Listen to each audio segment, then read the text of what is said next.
പിന്നെ ചേച്ചി ഞാനൊരു കാര്യം ചോദിക്കുന്നേ, നമ്മൾ ഈ ഡാൻസ് പഠിക്കുന്നവർക്കേ പാട്ടും കൂടെ വേണ്ടതല്ലേ ശരിക്കും? മ്യൂസിക്കും കൂടി അറിയുന്നത് കുറച്ചും കൂടി നല്ലതല്ലേ?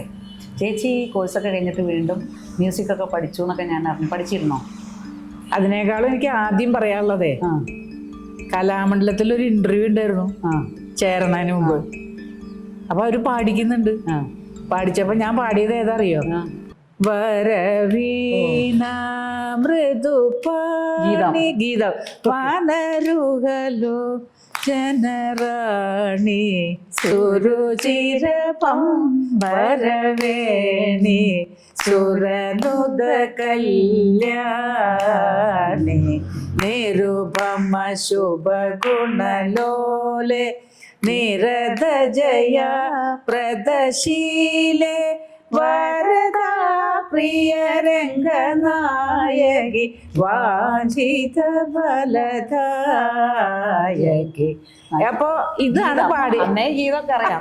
ഞാൻ കലാമണ്ഡലത്തിൽ പഠിച്ച് വന്നതിന്റെ ശേഷമാണ് ഈ ഗീതം പഠിച്ചത്. അല്ലല്ല, എന്റെ വീട്ടില് ചേച്ചിമാര് പാടും. അപ്പൊ അന്ന് മാഷന്മാര് വന്ന് ചേച്ചിമാരെ പഠിപ്പിക്കുമ്പോ ഞാൻ ചെറിയ കുട്ടിയാ, അടുത്തിരുത്തും, പാടിക്കൂല.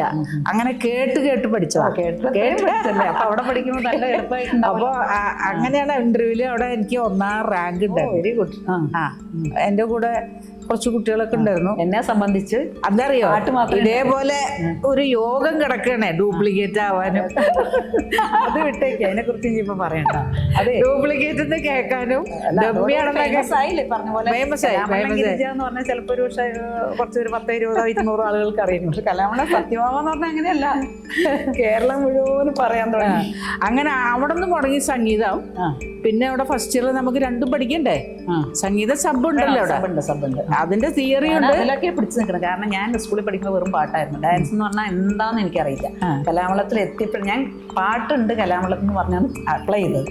അവിടെ ചെന്നപ്പോൾ അവിടെ ഇന്റർവ്യൂവിന് അവിടുത്തെ ടീച്ചേഴ്സൊക്കെ പറഞ്ഞു, കുട്ടി നല്ല പിന്നെ ശരീരമൊക്കെ വളരെ മെലിഞ്ഞിട്ടായിരുന്നു. ഞാൻ ഡാൻസിന് പറ്റിയ ബോഡിയാണ്, അപ്പോൾ അതുകൊണ്ട് കുട്ടി ഡാൻസിന് ചേർന്നോളൂ, സബ്ബായിട്ടും മ്യൂസിക്കും പഠിക്കാമല്ലോ. ഞാൻ അതോടുകൂടി അവിടെ വലുതായി. ഡാൻസ് പഠിക്കും മ്യൂസിക്കും പഠിക്കാമല്ലോ എന്ന് അങ്ങനെ ഞാൻ കഷ്ടകാലം. അങ്ങനെ അല്ല, അപ്പൊ അവിടെ നമുക്കത് രണ്ടും പഠിക്കണം. രണ്ടിനും, ഡാൻസിനും പാട്ടിനും തിയറി ഉണ്ടല്ലോ.